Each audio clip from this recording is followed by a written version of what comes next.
tupo hapa Dar es Salaam kwenye maonyesho ya Sabasaba kwa ajili ya kuwaonesha Watanzania na watu wasio wa Tanzania walioko Dar es Salaam na mikoa ya jirani kuhusu mafunzo yanayotolewa Chuo Kikuu Mzumbe. Tunatoa huduma mbalimbali ikiwemo udahili wa papo kwa papo na kutoa maelekezo ya programu zetu mbalimbali tunazozitoa hapa kuanzia certificate hadi PhD.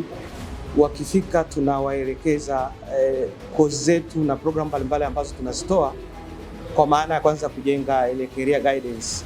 Nawakaribisha kutembelea banda la Chuo Kikuu Mzumbe lililopo katika viwanja vya Sabasaba. Tumejipanga kuwahudumia katika masuala yote ya usio udahili. Na kwa sasa hivi dirisha la udahili ambalo liko wazi ni kuanzia ngazi ya cheti, diploma na masters, ambapo kwa muda huu huduma hizo zinatolewa kwenye banda letu. Kwa hiyo kwa kifupi tunawakaribisha wote waje kwenye banda letu kutembelea, hasa kwa wale waliomaliza form 6 waje hapa kupata elimu jinsi ya kujiunga pindi madirisha yatakapokuwa yamefunguliwa. Katika banda letu tuna huduma ya kutoa msaada wa sheria kwa masuala mbalimbali ya ardhi, masuala ya familia, mirathi pamoja na masuala mengine yanayohusu sheria.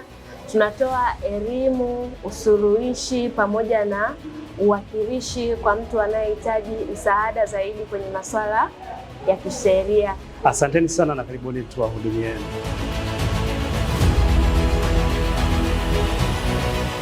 Nipo hapa Sabasaba kwa ajili ya kujulisha umma kuhusu shughuli mbalimbali ambazo tunazifanya katika kitengo chetu, ambapo tunafanya shughuli za mafunzo ya muda mfupi kwa nyanja mbalimbali za taaluma, lakini pia tunatoa ushauri wa kitaalamu katika scope mbalimbali, lakini pia tunakuwa na outreach services ambazo pia tunazifanya katika jamii zinazokuzunguka na nje. Karibuni sana.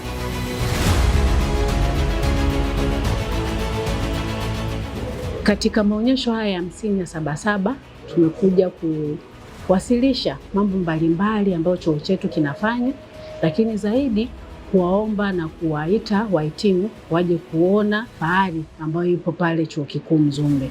Tunawakaribisha sana, njoeni muone project mbalimbali za chuo chetu, lakini pia njooni mtupe maoni mbalimbali, lakini pia mshiriki shughuli mbalimbali za chuo chetu Mzumbe. Asante.